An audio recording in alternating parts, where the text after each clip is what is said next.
Brasil, em rara união entre direita, esquerda, agronegócio, progressistas, conservadores, aprova no Senado medidas de reciprocidade contra o tarifaço do Trump e, se for aprovado pela Câmara dos Deputados, permite ao Brasil abrir uma guerra comercial com os Estados Unidos. Vai lembrar que os Estados Unidos fala em dia histórico, que vai ser o que eles estão chamando, de o Dia da Libertação, amanhã, no dia 2 de abril, que causa uma série de repercussões no mercado global. Falar um pouquinho também, galera, sobre o Paraguai, que convoca o embaixador do Brasil para prestar os devidos esclarecimentos sobre a espionagem da BIM no presidente e em políticos de topo do governo paraguaio, enquanto a gente tem a Argentina apresentando os dados super importantes, somente, entre aspas, 38,1% da população abaixo da linha da pobreza, sendo que esse índice caiu 14,8% em relação ao ano passado. Será que a Argentina está indo no rumo certo da economia? Falar um pouquinho também, galera, sobre a China, que realiza enormes exercícios militares contra Taiwan e inclusive alega que isso é um alerta, um grande alerta para os independentistas que existem em Taiwan, mas com os Estados Unidos garantindo o apoio irrestrito à ilha. Estamos próximos de uma invasão, uma guerra ali na China? Para finalizar, falar também sobre o Irã, que pede punição ao Trump pelas ameaças que fez contra o seu país e fala inclusive em armas nucleares. Até a Rússia fala também em uma eventual participação nesse conflito.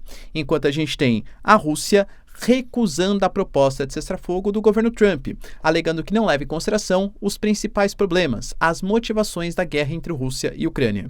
O Trump já alegou que estava irritado com Putin e isso pode abrir um precedente perigoso para os russos e para os americanos. Teremos a volta da guerra a todo vapor aí? Se vocês querem entender um pouco mais sobre esses assuntos. E muito mais também sobre geografia, geopolítica, atualidades, política, polêmicas, enfim. Tudo para você se manter sempre bem atualizado. Já se inscreve no canal, deixa seu like e compartilha esse vídeo, que o professor Ricardo conta muito com a sua ajuda. Belezinha?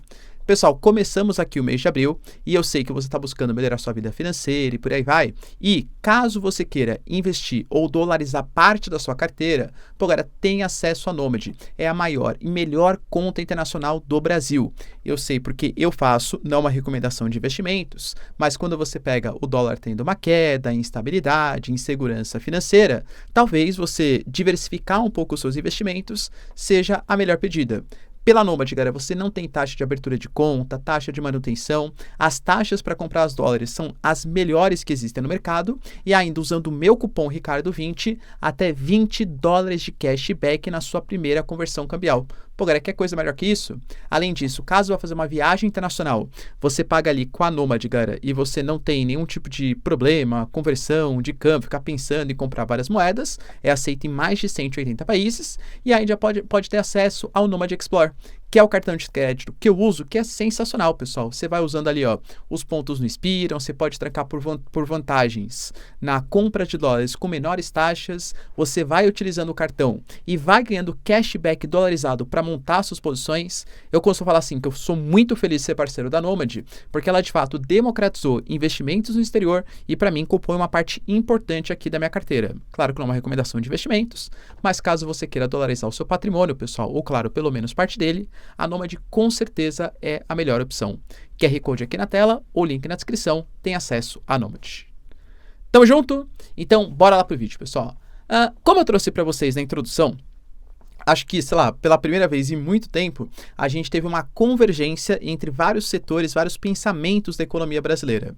Por incrível que pareça, até a Tereza Cristina, que para quem não sabe é ex-ministra do governo Bolsonaro, que tem um pensamento muito divergente com o atual governo, claro, fez uma proposta vinda ali pelo Senado, foi relatora de um projeto que admite, galera, a reciprocidade sobre eventuais tarifas estrangeiras. É claro que a aprovação disso, às vésperas do que o Trump está chamando de o grande dia da mudança, ou como ele fala, o dia da libertação dos Estados Unidos, é contra uma possível resposta americana. Até porque o texto fala que em autorização do Poder Executivo, ou seja, do presidente, em adotar contramedidas contra barreiras comerciais impostas ao Brasil. Os americanos, eles divulgaram recentemente um relatório que conta com centenas de páginas e, inclusive, o Brasil é citado algumas vezes nesses relatórios, alegando que as medidas hoje que os Estados Unidos enfrentam são muito injustas. A gente já tratou aqui no canal, então vou só reforçar para vocês, tá? De fato, quando você pega as tarifas que os americanos colocam, elas são menores do que de alguns países, principalmente emergentes ou em desenvolvimento. Mas muito porque a condição desses países é diferente. Nós temos hoje um organismo que regula o comércio internacional, que é a própria OMC, Organização Mundial do Comércio, que aceita, fala que tudo bem, países em desenvolvimento ou subdesenvolvidos, emergentes, praticarem algumas taxas a mais do que países desenvolvidos, porque são países em condições diferentes. O que os desenvolvidos deveriam fazer é tentar prever um livre comércio. Só que também é fato que não só a OMC, mas como a ONU, essas organizações multilaterais, elas estão numa crise de representatividade, inclusive com os Estados Unidos. Então o governo Trump fala em retaliações, taxações contra todos os países do mundo, medidas de reciprocidade. Um dos exemplos que os Estados Unidos colocaram, por exemplo, foi a questão do Brasil, alegando que o Brasil, por exemplo, coloca a tarifa sobre o etanol, aliás, os Estados Unidos colocam uma tarifa de 2,5%, enquanto o Brasil cobra 18%. E como resultado, os Estados Unidos acabam importando 200 milhões de dólares em etanol do Brasil, enquanto só exporta 52 milhões de dólares. O que os americanos talvez estejam buscando é o que o Benjamin Netanyahu acabou de falar. Então, americanos, vocês vão adotar medidas de reciprocidade contra qualquer tarifa, independente do desenvolvimento do país? Então, beleza, Israel, hoje o Benjamin Netanyahu fez isso, anulou todas as tarifas de importação. A própria Karine Levitt, por exemplo, que é a porta-voz do governo Trump, deixou bem claro que o dia da libertação, o dia 2 de abril, os Estados Unidos oferecerá os menores impostos, os menores custos energéticos e as melhores regulamentações para quem quiser produzir aqui. Vai ser histórico. O Trump até alegou, falei ontem para vocês, não importa se o carro estrangeiro entrar mais caro no mercado americano, porque os Estados Unidos está taxando a indústria automotiva mexicana, europeia, chinesa, japonesa e por aí vai. Não importa se ele entrar mais caro, porque isso vai fomentar a indústria nacional e a gente vai oferecer tantas vantagens competitivas que a produção aqui vai suprir essa demanda nacional. Não precisaremos sofrer. Ele até fala, né, em curto prazo os americanos podem sofrer, mas em longo prazo é um plano de desenvolvimento nacional. Só que isso começou a preocupar a China, começou a preocupar México, Japão, etc. E os mercados globais estão desesperados. O Brasil mesmo, por exemplo, aprovando essa lei, alega que se tentar negociar, já tentou, não der certo, vai recorrer ao OMC. Já adianto que não vai dar certo. Os americanos até pararam de repassar verba para o OMC. Vai ter que adotar medidas de reciprocidade contra os Estados Unidos. O próprio Haddad colocou, galera, que as taxações contra o Brasil causariam estranhezas para o nosso território, visto que o Brasil possui um superávit, aliás, um pequeno déficit comercial. Mas é o que nem eu falei para vocês, de fato, hoje a balança comercial com os Estados Unidos ela é negativa para o Brasil, mas mesmo assim o Brasil coloca mais taxas em cima dos Estados Unidos. Então cada um defende os seus pontos. O próprio Haddad colocou que não sabe exatamente o teor dessas taxações que vão ser divulgadas amanhã, mas que ele tem certeza que causará uma queda de produtividade, uma instabilidade econômica global, que pode evoluir, claro, para uma guerra comercial generalizada e uma crise econômica sem precedentes. Cara, a gente pode estar às vésperas de um incidente bem sério em relação à economia internacional. Se os países começarem a responder, como aparentemente estão, Canadá, México, China, União Europeia, a Ursula von der Leyen colocou também, que a União Europeia já tem tarifas programadas aí, já tem uma resposta programada. Quem será que arrega primeiro dessa tarifa comercial? Porque o Trump alega que se eles taxarem, mais taxações acontecerão. Aí a União Europeia e o restante vão taxar de novo? Aí os americanos vão taxar de novo? Isso é crise econômica global. E aí quem será que arreda o pé primeiro? Lembrando que agricultores estão preocupados, CEOs das empresas americanas estão preocupados porque isso traz abalos econômicos também. Quem será que arreda primeiro, hein? Deixa aí nos comentários. Outra notícia, galera, bem importante, está ligado ao Paraguai, que convocou o embaixador do Brasil para prestar os devidos esclarecimentos. Eu trouxe com muito mais detalhes no vídeo de ontem para vocês, mas tivemos informantes da Polícia Federal, que aliás, galera, convenhamos, né? como é informação sensível do Brasil e expõe até mesmo, não estou defendendo que o Brasil faça isso, tá errado, né? Mas expõe dados sensíveis da própria diplomacia brasileira, independente se foi o Bolsonaro com o Ramagem, o Lula com o atual diretor da BIM, não é essa a questão, mas expõe dados sensíveis do Brasil, poxa, ter a divulgação de dados que o Brasil praticava espionagem contra o Paraguai é no mínimo polêmico e atenta contra os interesses nacionais. A informação dá conta que o Brasil, em meio às negociações das tarifas que seriam pagas para o Paraguai, utilizou membros da BIM que viajaram até o Panamá e o Chile, montaram servidores e começaram a espionar aparelhos, equipamentos de políticos de topo do Paraguai, inclusive do próprio presidente, para ter acesso ao que eles estavam conversando e fazer a oferta do preço da energia a ser pago com informações privilegiadas, ou seja, quebrando a segurança, né, o sigilo aí das informações. O Paraguai falou que está tudo sob investigação, enfim, mas também a galera garantiu que quer maiores explicações sobre esse caso da BIM. Vai lembrar que a própria Polícia Federal abriu um inquérito para saber exatamente como que essas informações vazaram e por que essas informações vazaram. Porque, de novo, joga contra os interesses nacionais. E aqui não estou fazendo uma análise ética da coisa. É eticamente péssimo você espionar. Mas do ponto de vista estratégico e diplomático, a Polícia Federal supostamente deveria defender os interesses nacionais.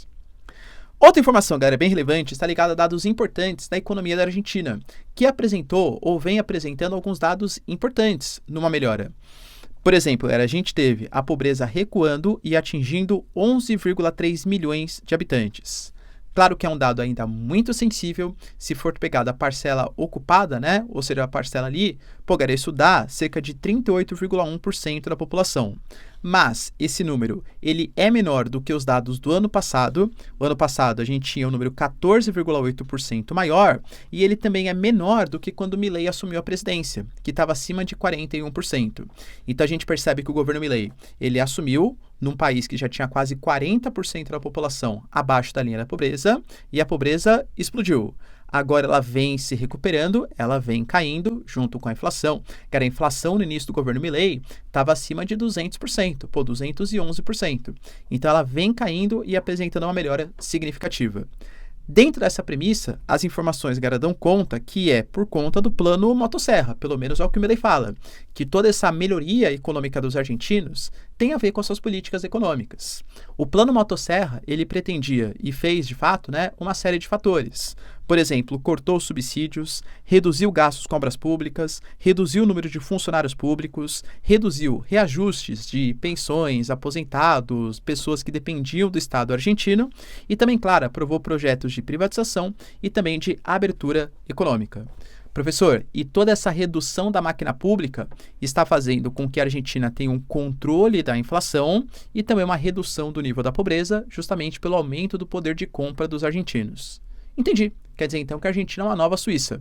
Cara, bem longe, né? A gente sabe que, assim, a situação está muito grave, 40% é um número muito elevado, mas dá um bom indicativo do caminho que a Argentina está seguindo. Vai lembrar que nem tudo são flores. A esquerda argentina principalmente reclama de alguns benefícios sociais que foram tirados. Recentemente, por exemplo, tivemos protestos dos aposentados na Argentina, que se uniram, inclusive, a algumas torcidas organizadas de futebol e começaram a protestar, não somente contra o corte ou a falta de reajuste para os aposentados e pensionistas, mas também pela falta de liberdade nos protestos. A gente sabe que a Patrícia Bullrich, por exemplo, que é a ministra de Segurança, ela conteve bastante a questão de protestos, manifestações, enfim, e isso está sendo criticado, claro, pela população argentina.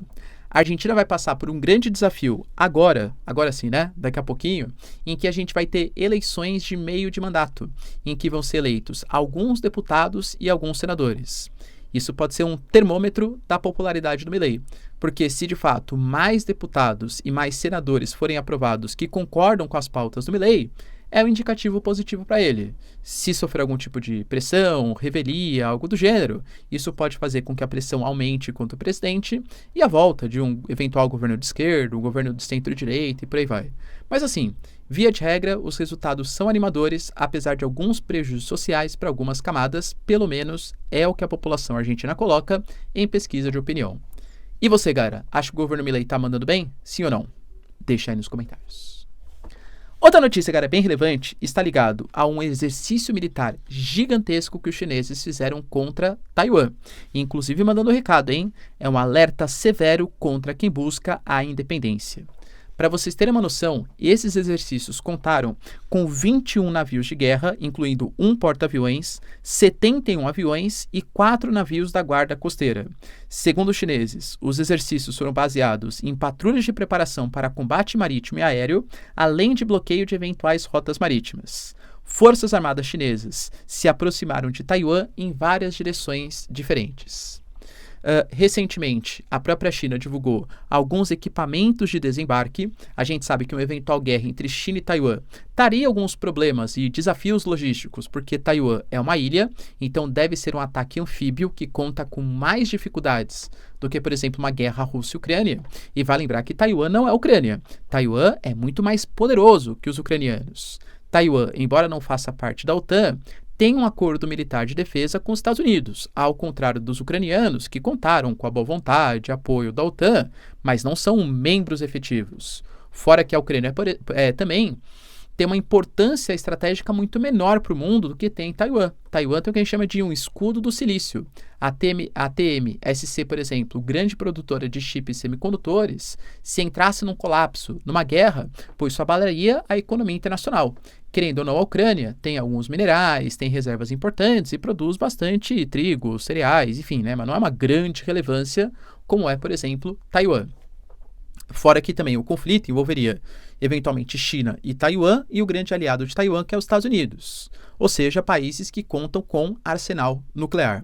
A China, aliás, Taiwan, deixou bem claro que mobilizou aviões e navios de guerra para responder, além de ativar os seus sistemas de mísseis de defesa, mas a própria China fala que esses exercícios não são uma afronta contra Taiwan.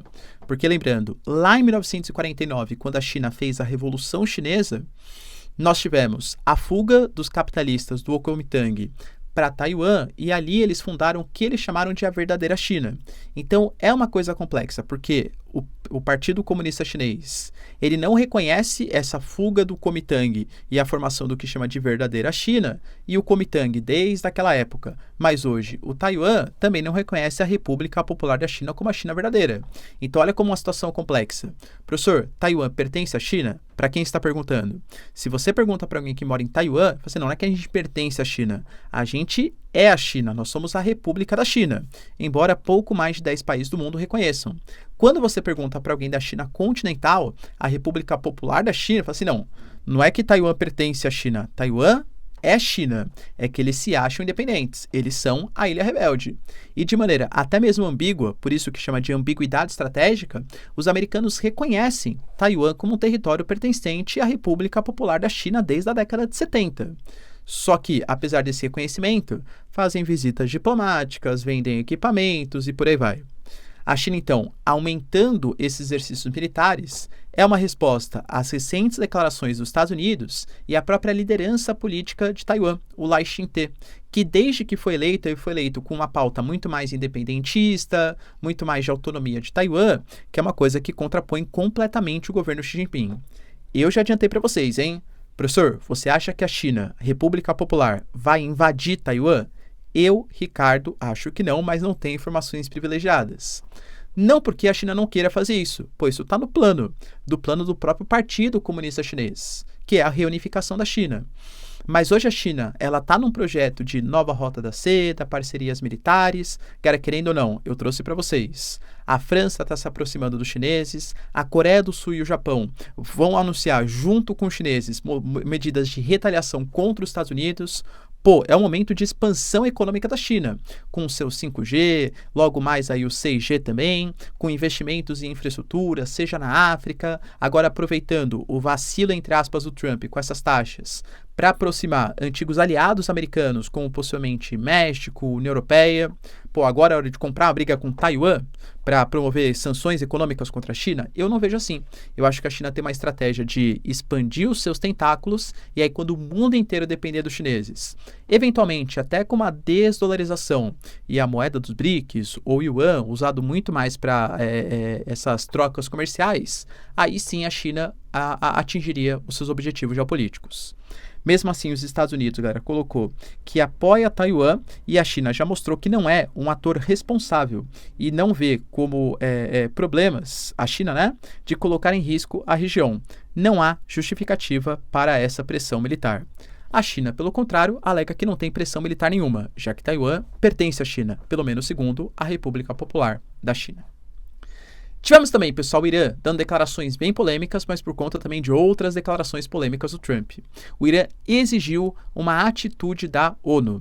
Eu trouxe para vocês no vídeo de ontem que o Trump ameaçou bombardear o Irã, caso o Irã não faça um novo acordo nuclear com os Estados Unidos. E, segundo o próprio Irã, isso foi falado na ONU, hein? O artigo 2 da Carta da ONU proíbe ameaças ou uso de força contra a integridade territorial ou a independência de qualquer território. Por isso, o Irã pediu atitudes da ONU contra os Estados Unidos. Essas atitudes vão ser como? Se for para a Assembleia da ONU, pode ser uma cartinha de repúdio. Não acho que os americanos ligariam muito. Isso vai ser pelo Conselho de Segurança, que tem os Estados Unidos como membro permanente e que pode vetar uma resolução, claro, contra ele mesmo. Ou seja, é muito mais uma retórica, e o Irã sabe disso, uma pressão, uma amostra geopolítica, do que exatamente alguma medida efetiva. A própria Rússia se mostrou preocupada e falou que um eventual ataque dos Estados Unidos terá, sim, consequências catastróficas. O Irã falou, por meio dos seus líderes, que cogita, inclusive, caso os americanos aumentem a pressão e façam ataques, produzir a sua própria arma nuclear. Professor, mas o Irã já tem um programa nuclear. Tem mesmo. Mas paira a dúvida, esse programa nuclear é para fins bélicos? O Irã, a China, a Rússia alegam que não. A AEA alega que já está no nível preocupante de enriquecimento de urânio e os Estados Unidos querem atacar o Irã muito por conta também desse suposto desenvolvimento aí de armas nucleares. Será, pessoal, que vai explodir uma guerra aí no Oriente Médio? As declarações estão ficando cada vez piores. E para finalizar, tivemos também a Rússia anunciando que rejeita o cessar-fogo proposto pelos Estados Unidos, pelo menos na sua atual forma. Não aquele cessar-fogo que foi proposto sobre o Mar Negro e as instalações energéticas. Esse eu diria que está em suspensão, porque ele foi aprovado pela Ucrânia e pela Rússia, só que os dois lados vêm constantemente desrespeitando. Inclusive a própria Rússia, por meio ali do Sergei Lavrov, fez uma lista com os ataques que a Ucrânia fez contra instalações energéticas russas. Mostrando, tá vendo? Ó? A gente está respeitando o acordo, quem está desrespeitando são os ucranianos. Pelo contrário, a Ucrânia também denuncia que na região de Kharkiv e em outras posições, a Rússia atacou pontos sensíveis, inclusive pontos energéticos. Ou seja, está sendo assim um acordo para inglês ver, né? Mas na prática que não está sendo respeitado por nenhum dos dois lados. Esse acordo que a Rússia acabou de rejeitar é um acordo mais abrangente. A gente não sabe ainda exatamente quais seriam os teores, né, do que os americanos fizeram a proposta, mas a Rússia colocou que não aborda o problema, o cessar-fogo atual proposto pelos americanos, né, não abordam os reais problemas que geraram conflito. Segundo palavras da Rússia, hein, levamos muito a sério os modelos e soluções propostos pelos americanos, mas não podemos aceitar na atual forma. Não há lugar para a nossa principal demanda. Não fala exatamente qual é a principal demanda, mas penso eu que seria a aproximação dos países da OTAN da fronteira da Rússia. A Rússia fala também em reduzir o poderio nuclear dos ucranianos, a saída do Zelensky do poder e a convocação de novas eleições e o não pertencimento da Ucrânia à OTAN. Agora, convenhamos, os territórios que foram invadidos, né? Muito possivelmente os americanos, se não apoiam que todos fiquem com a Rússia, mas pelo menos Donbás e Crimeia, creio que os americanos já admitiram que vai ficar. O Zelensky convocar novas eleições, pelo menos publicamente, os americanos garantem que apoiam sim essa ideia. A Ucrânia não fazer parte da OTAN é uma coisa que o Trump fala abertamente, que não vai fazer mesmo. Ou seja, quase todas as alegações do Zelensky ou do Putin estão sendo respeitadas, ou pelo menos parcialmente aí cumpridas pelos Estados Unidos. O Trump vai lembrar, pessoal, que já demonstrou uma certa irritação com o Putin, alegando que ele está enrolando a presidência americana e que se ele perceber que o Putin está enrolando ou atrasando a proposta de cessar-fogo e for culpa dos russos, ele pode aplicar sobretaxas, até mesmo secundárias, ou seja, quem negociar com os russos também seria taxado em até 50%. Como será que os americanos vão responder a essa recusa do governo russo, hein, galera? Deixa aí nos comentários, quero saber sua opinião. No mais, se vocês curtiram o vídeo, tamo junto, beijos, abraços e tchau, tchau.